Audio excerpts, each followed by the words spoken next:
Казвам се Нина Калинджиева. Аз съм на 92 години. Живея в София, на булевард Македония. Преди няколко години, може би 4 или повече, почувствах едни болки в корема. Започва да ми се продува, да боли и не знам какво да правя. Отидах в Пирогов, погледаха, казват, но той има един голям тумор. 10 на 11. Трябва обязателно операция. Веднага ще ви осигуриме тук легло и ще ви оперираме най-много след 2 дена. Вие ще се освободите. Няма друг начин. Това е единствени. Тогава аз казах, не желая операция. Защото толкова операции съм имала до сега и сега на края на живота пак операция. Това, което е дошло да ме вземе, нека си ме вземе. Не желая нещо повече. И така си отидах в къщи. И когато отидах къщи, си казах, добре, а сега какво ще правиш с тая мучка там? Той е тумор в корема, той няма така да се отиде доброволно.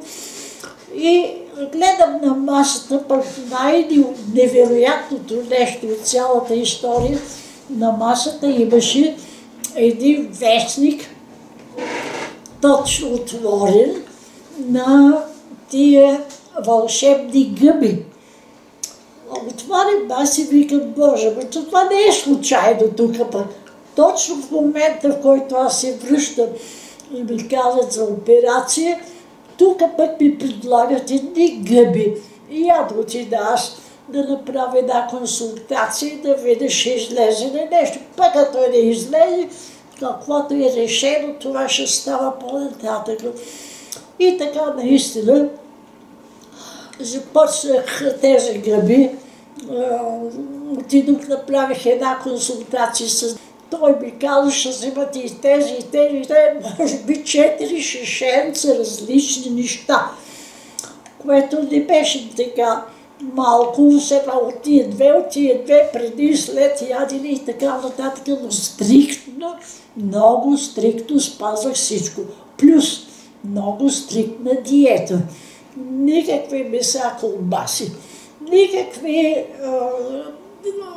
такива храни, хляб готов само, такива хлебчета да си беше, аз със сода, содени хлебчета, никакви произведения млечни и така, една много тежка диета, но аз спазвах всичко много точно.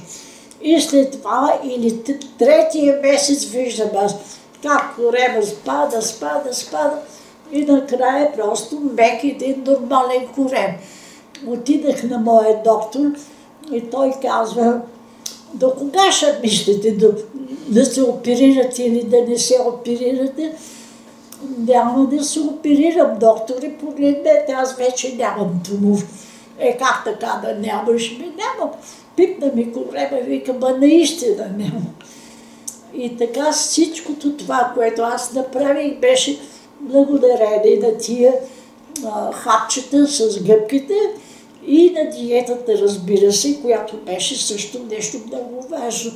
Така, слава Богу, до ден днешен вече не се е появил отново такова нещо и смятам, че съм се отървала. Пък ако доди нещо друго, ще му търся и на него лек. Дълго време не съм ги приемала. Сега тук напоследък, понеже пък имам една тежка болест, остеопороза, погледнах се аз в справочника и видях, че в 2 от тия шишенца, които се предлагат, има вътре и за остеопороза.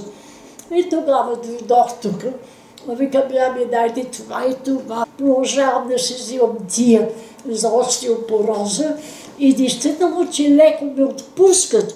Сега дали се внушавам или не, но не чувствам толкова тежки болки в крака и в кръста, както беше до сега.